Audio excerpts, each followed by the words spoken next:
मैं रुद्र, मैं द्रोणी, मैं दिव्यास्त्र ब्रह्मास्त्रधारी अश्वत्थामा हूं। मैं पांडव और कौरवों का गुरु भाई और आधे पांचाल और इंद्रप्रस्थ का राजा भी हूं। मैं पूरे महाभारत युद्ध में निडरता से युद्ध करने वाला और दुर्योधन का अंतिम सेनापति भी हूं।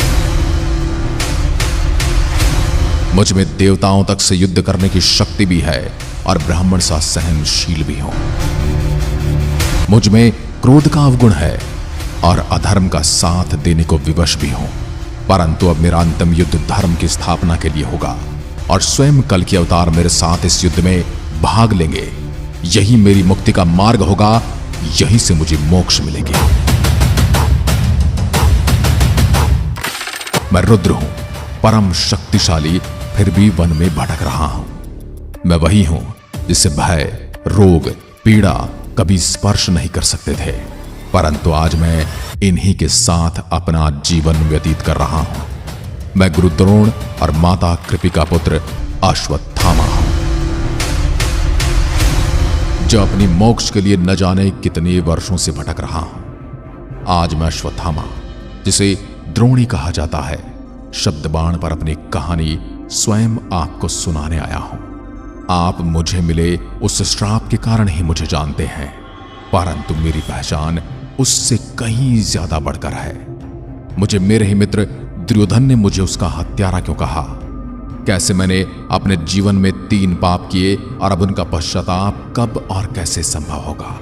शुरुआत मेरे जन्म की कथा से करते हैं। आपके गुरु द्रोणाचार्य और मेरे पिता वेदों के ज्ञाता थे और मेरी माता कृपि स्वयं एक ऋषि पुत्री थे। माता कृपि और पिता द्रोण ऐसा पुत्र चाहते थे जो भगवान शिव की तरह बलशाली हो, और उनकी इसी इच्छा की पूर्ति के रूप में मेरा जन्म हुआ। कदाचित गुरु द्रोण भूल गए थे कि केवल शक्ति से शिव नहीं बना जा सकता। श्री कृष्ण के पुत्र सांब भी तो महादेव के ही अंश थे। उनमें और मुझ में बस इतनी ही समानता थी कि हम दोनों की शक्ति और अहंकार ही हमारे विनाश का कारण बने। जब मेरा जन्म हुआ तो गुरु द्रोण और माता कृपि दोनों अति प्रसन्न थे, और हो भी क्यों ना, 11 रुद्रों में से एक रुद्र ने उनके यहां जन्म लिया था। जब मैं बालक था तो मेरे रोने की आवाज एक अश्व के समान थी, इसलिए मेरे माता पिता ने मेरा नाम अश्वत्थामा रखा। अश्वत्थामा अर्थात जिसका रुदन अश्व के समान हो। आजकल आप उसे घोड़ा कहते हैं। आप लोगों के बीच रहकर मैं भी कलयुग की थोड़ी बहुत भाषा सीख रहा हूं, और आने वाले युद्ध में यह भाषा मेरे काम आने वाली है। मेरे जन्म से ही मेरे पास एक दिव्य मणि थी। तुम जानते हो वो कितनी शक्तिशाली थी। एक बार उस मणि को अगर कोई धारण कर ले तो वह भय मुक्त हो जाता है। कोई भी अस्त्र या शस्त्र उस व्यक्ति को स्पर्श तक नहीं कर सकता। न कोई रोग मुझे लग सकता था और न कोई पीड़ा मेरे निकट आ सकती थी। उस मणि से मैं अपनी भूख, प्यास और निद्रा सब पर नियंत्रण कर सकता था।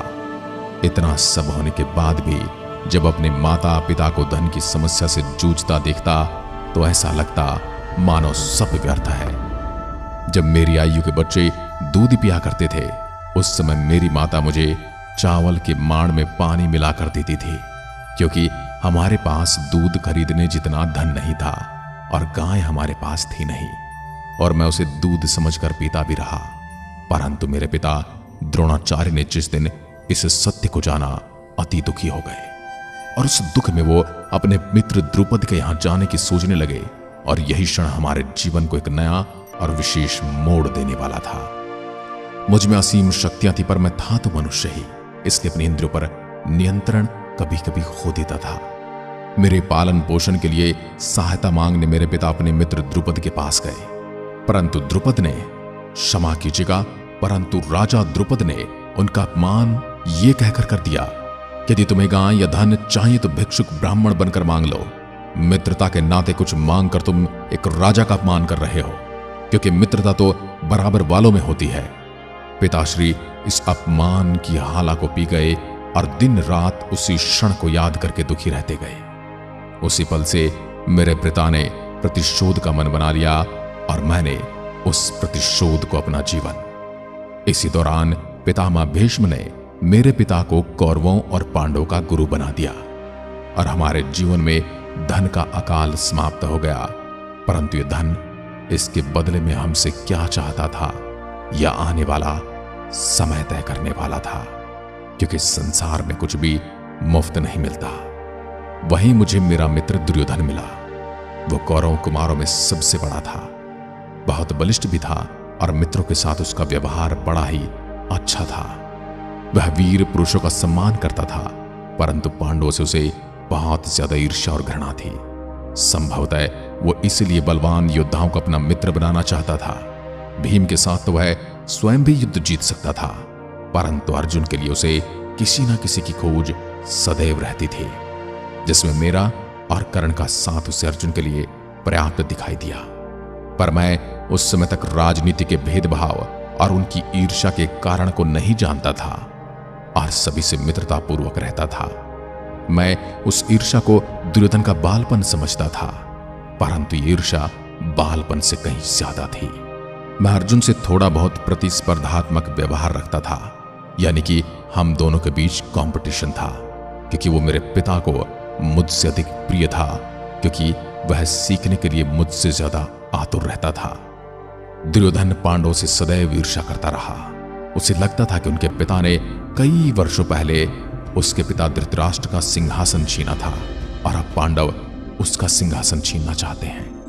पांडवों के पास अतुल्य शक्तियां थी, आखिर वो देवपुत्र थे। मेरे पिता को मुझसे अधिक अर्जुन प्रिय था और उसे सर्वश्रेष्ठ धनुर्धारी बनाना चाहते थे, और अपना वचन पूरा करने के लिए उन्होंने गुरु दक्षिणा में एकलव्य से उसका अंगूठा तक मांग लिया था।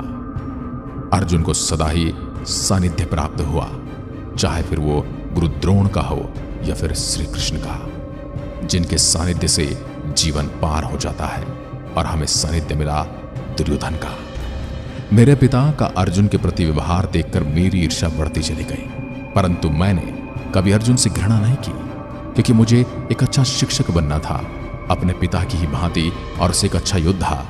परंतु उस समय की लेखनी को कुछ और ही स्वीकार था, और मैंने तो ये कभी स्वप्न में भी नहीं सोचा था कि किसी युद्ध के मैदान में मैं और अर्जुन आमने सामने खड़े होंगे। मैंने जब भी रणभूमि को अपने मानसिक पटल पर देखा तो मैं यही सोचता था कि दुर्योधन और अर्जुन तो मेरे ही पक्ष में खड़े होंगे, परंतु होने को टाल कौन सकता है। आप एक मुहावरा कहते हो ना, शत्रु का शत्रु मित्र होता है। बस इसी तरह मेरी और दुर्योधन की मित्रता गहरी होती चली गई, और पांडवों के प्रति दुर्योधन की नफरत भी। दुर्योधन से मित्रता थी, परंतु पांडवों से मेरा कोई बैर नहीं था। परंतु अपने पिता का साथ मैं छोड़ नहीं सकता था, और पिता श्री हस्तिनापुर के राजा और पितामह भीष्म को त्याग नहीं सकते थे। फिर आया प्रतिशोध का समय। राजा द्रुपद का आधा राज्य मुझे मिलना था। मेरे पिता ने गुरु दक्षिणा में यही मांगा था पांडवों की ओर से। वो चाहते थे कि उनके शिष्य द्रुपद को पराजित करें और उनका आधा राज्य मुझे दिलवाएं, ताकि मैं वह राजा बनकर कह सकूं, रह सकूं कि हे राजा द्रुपद, अब हम तुमसे बराबरी वाले हैं। जैसा कि राजा द्रुपद ने मेरे पिता को वचन दिया था और फिर उससे मुकर गए थे, इसलिए वो राज्य पाना हमारा अधिकार था। मेरे पिता मुझसे बड़ा प्रेम करते थे, तुम इसे पुत्र मोह भी कह सकते हो। यदि मेरे पिता श्री सिंहासन पर होते तो शायद धृतराष्ट्र के जैसा ही व्यवहार करते। पांडवों और कौरवों दोनों ने द्रुपद से युद्ध किया। कौरव 100 होने के बाद भी हार गए और पांडव 5 होने के बाद भी जीत गए। हर युद्ध संख्या बल से नहीं जीता जाता, कुछ युद्ध बुद्धि और युक्ति से भी जीते जाते हैं। यह हम कभी समझ ही नहीं पाए। द्रुपद के आधे राज्य की बागडोर संभाली मैंने, जो पांडवों ने जीतकर मुझे दिया था। और एक दिन फिर ऐसा भी आया कि पांडवों की राजधानी भी मुझे सौंप दी गई और मैंने उस पर भी राज्य किया। बेचारे शकुनी मामा हमें ये समझाते समझाते थक गए। यदि समझ गए होते तो जिस समय श्री कृष्ण अर्जुन के सारथी बने थे, उसी समय समझ जाते कि युद्ध का परिणाम क्या होने वाला है। पर हम तो नारायणी सेना प्राप्त करके स्वयं को अजय मान बैठे थे। हमें दिखाई दे रहे थे महान योद्धा हमारे पक्ष में, एक और द्रोणाचार्य जो मेरे पिता, एक और पितामह भीष्म, और उनके साथ खड़े हुए मेरे मामा श्री कृपाचार्य और पिताश्री द्रोणाचार्य, कर्ण जैसे योद्धा को देखकर हम फूले नहीं समा रहे थे। द्रुपद को पराजित करने के बाद मुझे दोहरी प्रसन्नता थी, एक राज्य प्राप्त होने की और दूसरी प्रतिशोध पूरा होने की। लेकिन इस जीत से मुझे थोड़ी निराशा भी थी, क्योंकि यह विजय मुझे अर्जुन के कारण प्राप्त हुई थी। परंतु पिताश्री की इच्छा यही थी, इसलिए उन्होंने मुझे युद्ध के लिए नहीं भेजा। वो द्रुपद के बराबर होकर उसकी मित्रता निभाना चाहते थे और अपमान का बदला भी अपमान से लेना चाहते थे। वे द्रुपद से युद्ध नहीं चाहते थे। यदि चाहते तो मैं और पिताश्री अकेले ही पांचाल सेना को पराजित कर सकते थे, परंतु यह ब्राह्मण मर्यादा का उल्लंघन होता। मुझे अपने जीवन की सबसे कठिन निर्णय और अपनी सबसे बड़ी गलतियों का जब भी भान होता है, मैं अपने आप को द्रौपदी के समक्ष नतमस्तक पाता हूं। मुझे दुर्योधन की मित्रता के बोझ सा लगने लगती है।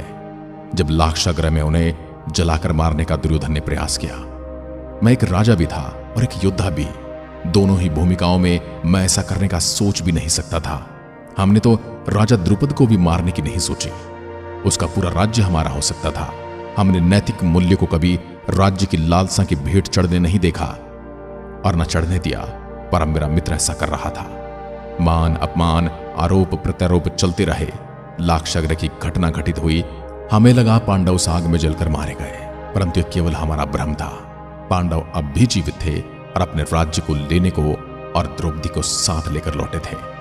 जिस द्रौपदी को दुर्योधन जीत न सका था, उसे अब वह अपमानित करना चाहता था।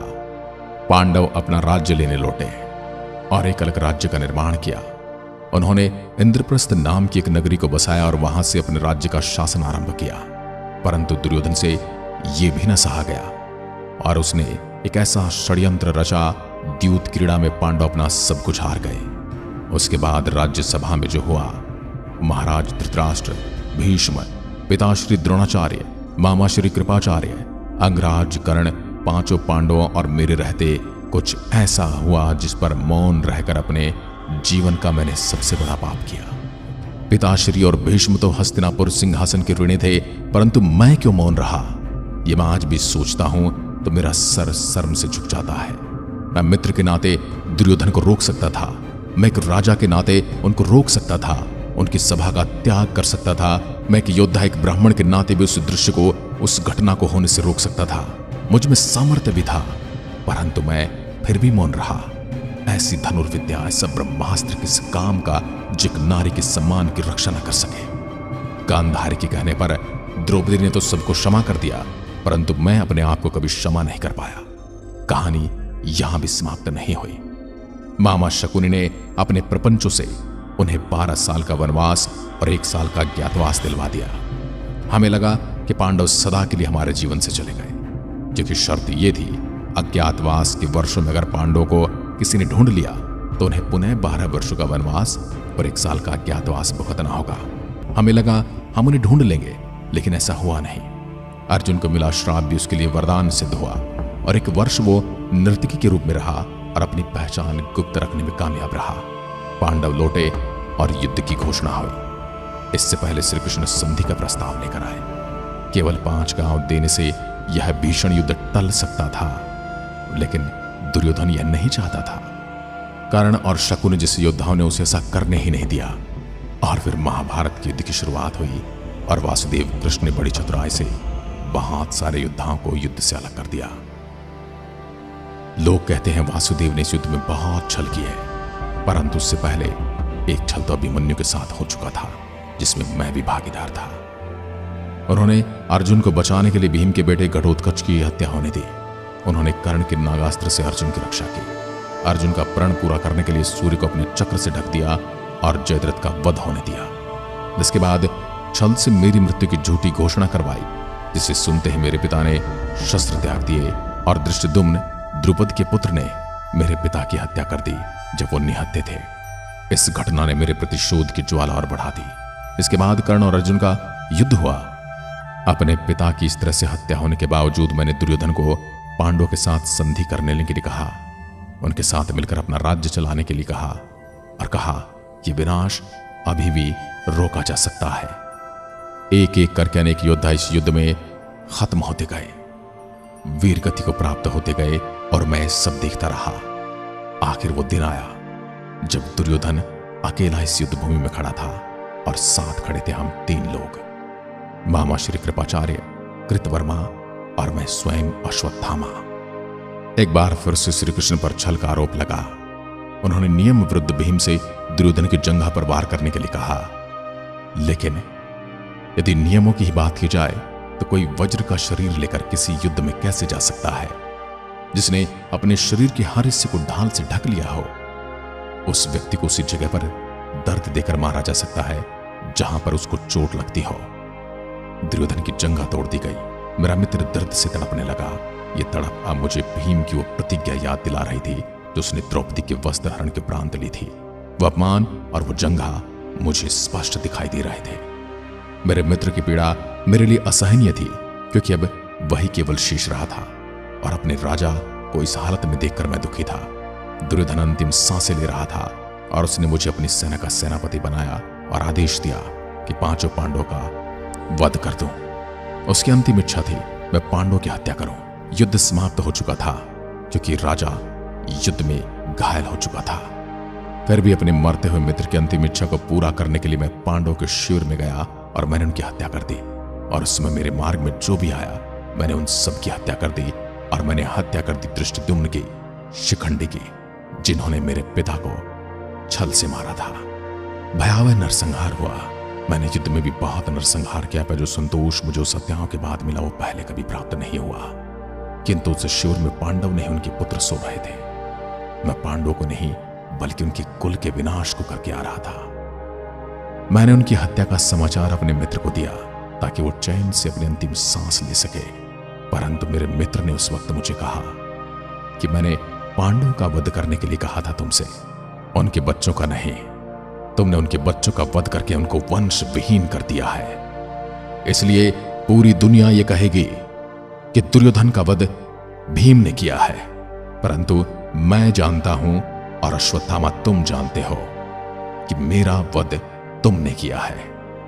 तुमने वो काम कर दिखाया है जो दुर्योधन भी करने से डरता है, जो दुर्योधन कभी नहीं करता। तुमने बच्चों का वध कर दिया है। पांडव जब अपने शिविर में लौटे तो अपने पुत्रों के शव देखकर मुझसे प्रतिशोध लेने आए। तब मैंने उन पर ब्रह्मास्त्र से प्रहार किया और उसका प्रत्युत्तर अर्जुन ने भी अपने ब्रह्मास्त्र चला कर दिया। हमारे ये शस्त्र पूरी विश्व का विनाश कर सकते। तभी ऋषि वेदव्यास ने हमें रोकने के लिए कहा, परंतु मैं तो शस्त्र को वापस लेना जानता ही नहीं था। मेरा क्रोध अभी भी शांत नहीं था। मैंने पांडवों के पुत्रों को तो मार ही दिया था। अब मेरी नजर पांडवों के आखिरी वंशज पर पहुंची। मुझे पता चला कि अभिमन्यु की संतान अभी जीवित है और पांडवों का वंश अभी समाप्त नहीं हुआ। तो मैंने उस ब्रह्मास्त्र को उत्तरा के गर्भ की ओर भेज दिया, पांडवों के अंतिम वंशज को मारने के लिए। श्री कृष्ण का धैर्य समाप्त हो चुका था। अब मेरे लिए उनके पास क्षमा शीश नहीं थी। उन्होंने उत्तरा के बच्चे को तो बचा लिया, किंतु मुझे जीवन दान देकर हमेशा के लिए मार दिया। मुझसे मेरी मणि छीन ली गई। मेरे शरीर को रोगों से भर दिया गया। मेरे माथे के घाव से रक्त रुक नहीं रहा। मैं अश्वत्थामा जो पीड़ा मुक्त था, आज वह पीड़ा में जूझ रहा है। जो भय मुक्त था वह डरा डरा घूम रहा है जंगलों में। मुझे उस दिन से आज तक भय का अनुभव लगातार होता रहता है। और यह पाप इतना बड़ा था। मैंने युद्ध में कितने ही लोगों को मारा था और द्रौपदी ने भी मुझे उसके पुत्रों के वध से क्षमा दे दी थी। परंतु जो मैंने अजन्मे बालक पर प्रहार किया था, उसके लिए मुझे क्षमा नहीं किया गया। इसलिए सुने वो लोग जो अपने अजन्मे बच्चों को ही गर्भ में गर्भपात कराकर मार देते हैं, यकीन मानिए मेरी तरह तुम्हारा हश्र होने वाला है। इसी तरह तड़पोगे तुम और तुम्हें यह पीड़ा न जाने कितने लंबे समय तक झेलनी पड़ेगी। इसलिए किसी भी अजन्मे, चाहे वह पेट में पल रही बालिका हो या बालक हो, उसकी हत्या का प्रयास न करें। मैंने पहली बार अनुभव किया कि शारीरिक पीड़ा क्या होती है, रोग क्या होता है, और उसमें मृत्यु का अभाव ऐसा था कि मानो नर्क का अनुभव यही कर लिया हो। मैं मरना चाहता था लेकिन मर नहीं सकता था। श्री कृष्ण के श्राप के अनुसार मेरे पूरे शरीर से पस निकलने लगा। चर्म रोगों ने मुझे जकड़ लिया। ऐसा लग रहा है मानो मैंने जितने भी प्रण लिए उन सब की पीड़ा मुझे एक साथ अनुभव हो रही है। मुझे पांडवों के पुत्र याद आ रहे थे, वो बालक जिनकी बेरहमी से मैंने हत्या कर दी। मुझे वो नरसंहार भी याद आया जब मैंने रक्त से स्नान किया। श्री कृष्ण के श्राप अनुसार मैं चिरंजीवी बन गया और अकेला तब से अब तक भटक रहा हूं।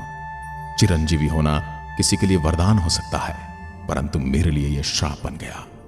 पांचाली ने तो मुझे अपने पुत्र की हत्या के लिए तभी क्षमा कर दिया था, पर मेरे कर्मों ने मुझे क्षमा नहीं किया और मैं आज भी उन्हें भोग रहा हूं। अब बस प्रतीक्षा है उस अवतार की, उस कल की अवतार की, जो मुझे एक बार फिर से पीड़ा मुक्त करके, मुझे भय मुक्त करके एक बार फिर से धर्म की ओर से युद्ध लड़ने का वो अवसर देगा, जिसे हम जीतेंगे भी और स्वयं भगवान विष्णु के अवतार कल की मेरे पक्ष से युद्ध लड़ रहे होंगे। कली और कल्कि के मध्य इस युद्ध में मेरा एक निर्णायक किरदार होगा। आशा करता हूं आपको मेरी एक कहानी